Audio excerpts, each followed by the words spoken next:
الحمد لله نحمده ونستعينه ونستغفره ونعوذ بالله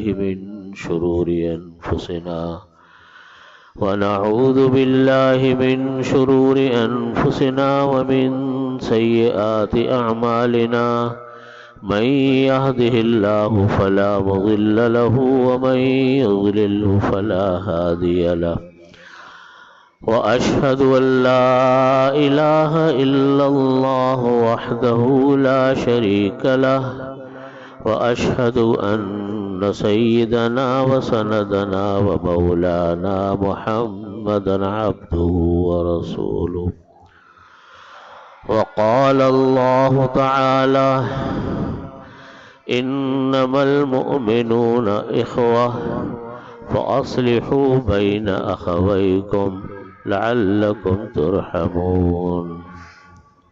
بزرگان محترم، برادران عزیز، میں نے قرآن پاک کی آیت تلاوت کی جس میں اللہ رب العزت ارشاد فرماتے ہیں انما المؤمنون اخوہ، کہ تمام مسلمان مومن لوگ آپس میں بھائی ہیں۔ فَأَصْلِحُوا بَيْنَ أَخَوَيْكُمْ، تم لوگ آپس میں بھائیوں کے درمیان صلح کرواؤ۔ وَاتَّقُوا اللَّهَ، اور اللہ سے ڈرو۔ لَعَلَّكُمْ تُرْحَمُونَ، شاید کہ تمہارے اوپر رحم کیا جائے۔ یہ آیت کلام پاک کی یہ ہمیں اس بات کی طرف دعوت دیتی ہے کہ مومن لوگوں کے درمیان، مسلمانوں کے درمیان ناچاکیاں، لڑائی جھگڑے، آپس میں رنجشیں، یہ سخت نقصان دہ ہیں۔ قرآن کریم میں اللہ تعالیٰ فرما رہے تمام مومن آپس میں بھائی ہیں، تمام مومن آپس میں بھائی ہیں، اور فرمایا کہ مومن آپس میں بھائی ہیں، اگر کسی کے درمیان کوئی مسئلہ پیش آ گیا تو آپس میں بھائیوں کے درمیان صلح کرواؤ، نہ یہ کہ ہوا دو لڑائی جھگڑوں کو۔ ہمارے ہاں تو لوگ لڑائی جھگڑوں کو ہوا دیتے ہیں، اور فرمایا اللہ سے ڈرو شاید تم پر رحم کیا جائے۔ مطلب کہنے کا یہ ہے، حدیث شریف میں بھی فرمایا نبی کریم صلی اللہ علیہ وسلم نے کہ اللہ تعالیٰ کی بارگاہ میں ہر جمعرات اور پیر کے دن اعمال پیش کیے جاتے ہیں۔ ہر جمعرات کو اور پیر کو اللہ کی بارگاہ میں اعمال پیش کیے جاتے ہیں۔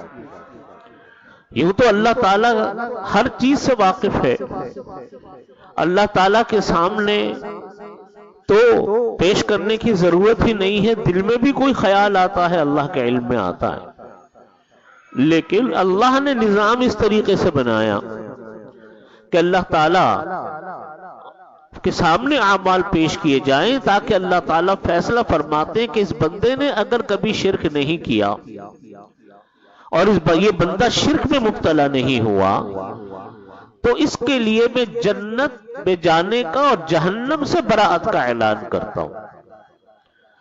اپنے اپنے اعمال کی سزا بھگتنے کے بعد، یعنی مسلمان دائمی طور پر تو دوزخ میں نہیں رہے گا، لیکن جو اعمال اس کے ہوں گے اس اعمال کی سزا اس کو بھگتنی پڑے گی، یہ فرمایا۔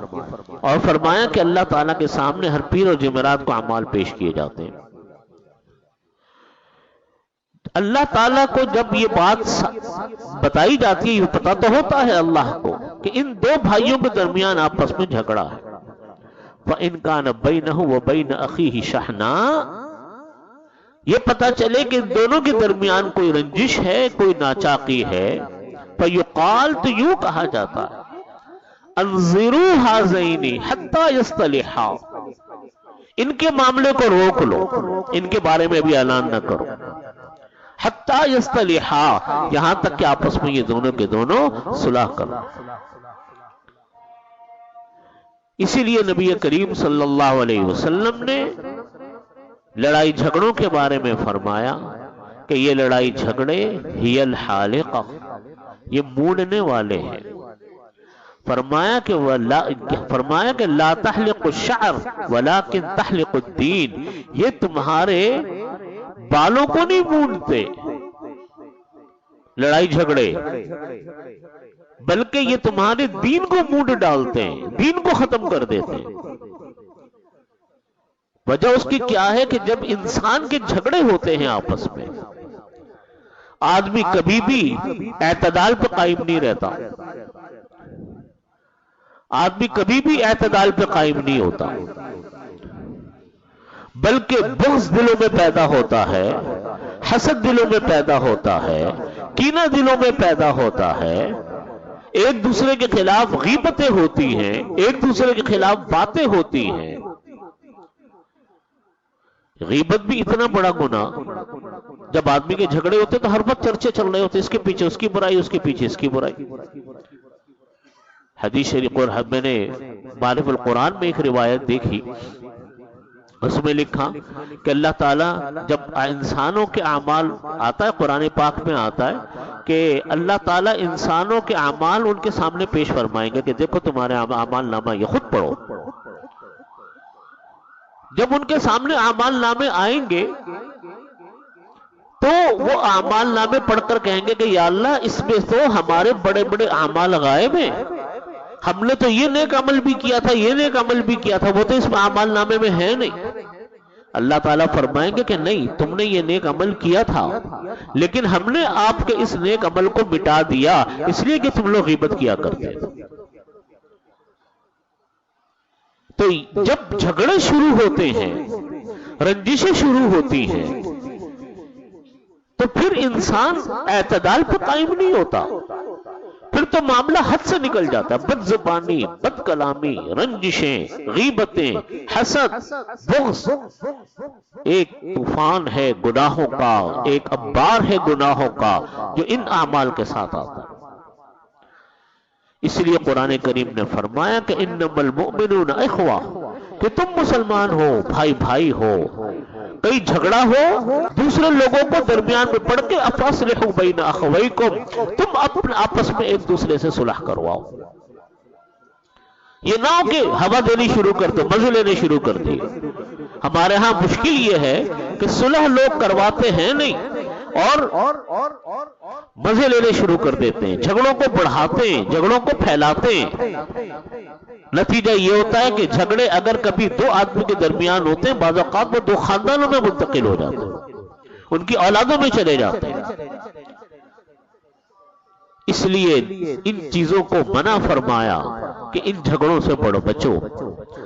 اور جھگڑوں کی بہت ساری وجوہات ہوتی ہیں، غیبت جھگڑوں کی ایک وجہ ہوتی ہے، ایک دوسرے کا خیال نہ کرنا، ایک دوسرے کی تکلیف کو نہ دیکھنا، یہ جھگڑے کی ایک بہت بڑی وجہ ہوتی ہے۔ مالی معاملات خراب ہو، یہ جھگڑوں کی بہت بڑی وجہ ہوتی ہے۔ آج ہمارے خاندانوں میں جو جھگڑے ہیں وہ کن بنیادوں کے اوپر ہے؟ آپ ذرا دیکھیں، جن جن خاندانوں میں جھگڑے ہیں، بعض جھگڑے خاندانوں میں اتنے بڑے ہیں کہ بہن بھائی ایک دوسرے کے خون کے پیاسے ہیں۔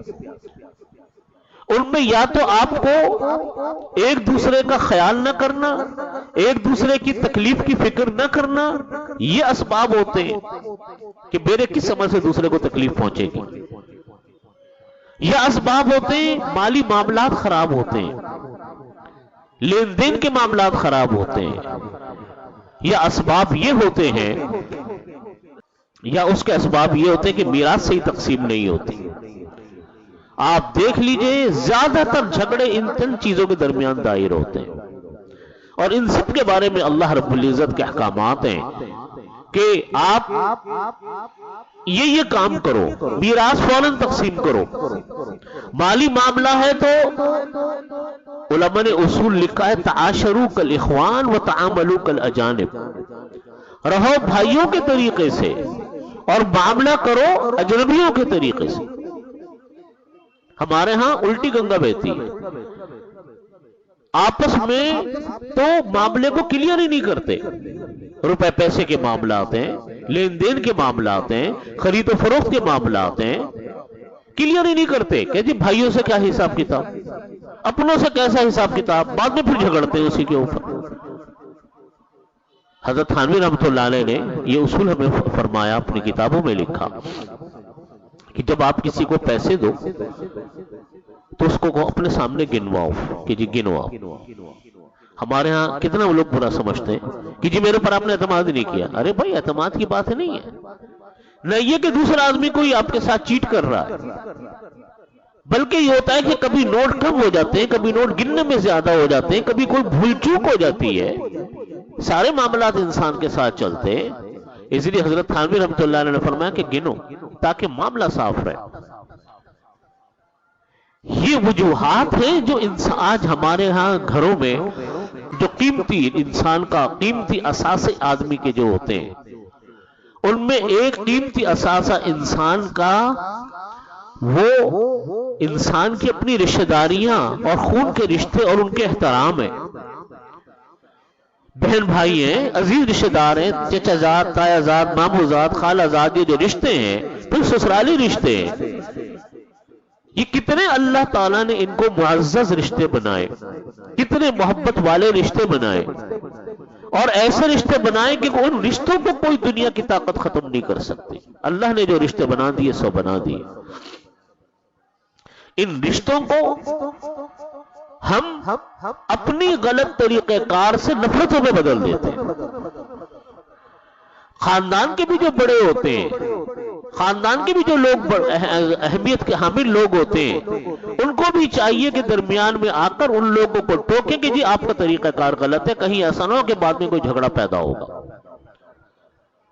آپ صلی اللہ علیہ وسلم نے ان جھگڑوں کو سخت ناپسند کیا۔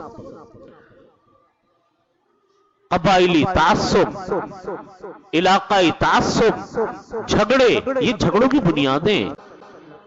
نبی کریم صلی اللہ علیہ وسلم جب اللہ تعالیٰ نے دنیا میں ان کو مبعوث فرمایا تو پوری عرب قوم قتل و قتال میں مبتلا تھی۔ آپ نے تاریخ پڑھی ہوگی، قبائلی جنگیں چلتی تھیں، اپنے اپنے رشتہ دار قریبی ان کی ایک دوسرے کے ساتھ قبائلی پورے مہینے سال ان کے ہاں جنگیں چلتی تھی، 8 مہینے جنگیں چلتی تھی، اور خاندان کے خاندان دست و گریبان تھے۔ جیسے آج بھی ہمارے ہاں بہت سارے قبائل آپس میں لڑتے رہتے ہیں۔ نبی کریم صلی اللہ علیہ وسلم جب تشریف لائے، آپ نے جہاں یہ احکامات بیان فرمایا کہ انسان کا خون یہ انسان کی اہمیت کی حامل چیز ہے، قتل کرنا کتنا بڑا کبیرہ گناہ ہے، وہیں آپ نے یہ فرمایا کہ ہمارے اور تمہارے ان اکرمکم عند اللہ اتقاکم، ہمارے اور تمہارے درمیان عزت کا معیار تقوی ہے، مال نہیں ہے، خاندانی نسب نہیں ہے، بلکہ عزت کا معیار کیا ہے؟ تقوی ہے۔ اور آپ نے عمل کر کے دکھایا۔ حضرت بلال حبشی رضی اللہ عنہ، حبشہ کے رہنے والے، کالی رنگت، غلام، لیکن جب اسلام قبول کیا تو آپ نے حضرت بلال حبشی کو اپنے سینے سے لگایا۔ فارس کے سلمان فارسی کوئی جانتا نہیں، کوئی پہچانتا نہیں، وہ آئے، اسلام قبول کیا، آپ نے ان کو سینے سے لگایا۔ روم کے صہیب رومی روم سے آ رہے ہیں اور آئے، اسلام قبول کیا، کوئی عرب کی سرزمین میں ان کی جان پہچان نہیں، آپ نے ان کو سینے سے لگایا۔ اپنے خاندان کے لوگ، ابو جہل، ابو لہب، بڑے بڑے سردار، بڑے بڑے رؤسا، آپ نے کہا کہ اسلام قبول نہیں کیا تو کون ان کو مارے گا بتاؤ۔ اور جناب آپ جانتے ہیں کہ جس وقت نبی کریم صلی اللہ علیہ وسلم کے سامنے ابو جہل کا سر لا کر رکھا گیا تو آپ نے سجدہ شکر ادا فرمایا، صلاۃ شکرانہ پڑھی۔